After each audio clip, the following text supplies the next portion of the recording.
سلام دوستای عزیز، به یکی دیگه از برنامه‌های آشپزی با ویدا خوش اومدین. توی این ویدیو طرز تهیه پیازداغ ترد چیپسی رو براتون آماده کردم. امیدوارم که خوشتون بیاد.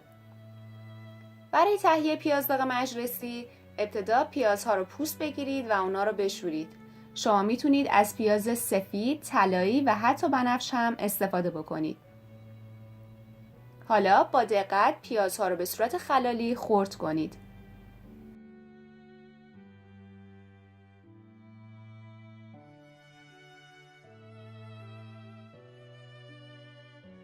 داخل یک ظرف مناسب مقداری آب بریزید و صبر کنید که آب به جوش بیاد. حالا پیازهای خلالی خرد شده رو داخل آب در حال جوش بریزید. بعد از گذشت 5 دقیقه پیازها رو آبکش کرده و روی اونها آب سرد بریزید و صبر کنید تا کاملا پیازها خشک بشن. داخل یک قابلمه مناسب مقداری روغن بریزید و روی حرارت ملایم گاز صبر کنید که روغن داغ بشه. سپس پیازها رو به آرامی به قابلمه اضافه کنید.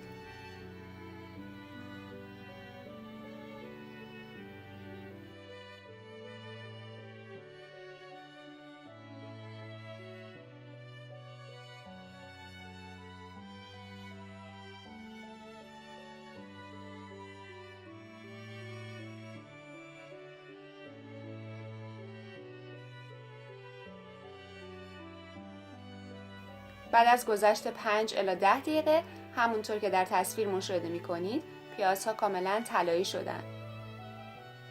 اونها رو هم بزنید تا کاملا یک دست سرخ بشن.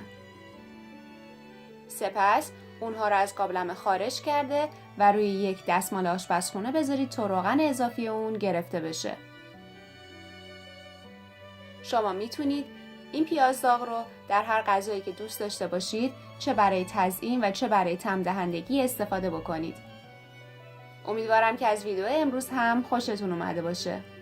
همچنین خوشحال میشم که ویدیوهای ما رو لایک کنید، به اشتراک بذارید و فراموش نکنید که سابسکرایب کنید.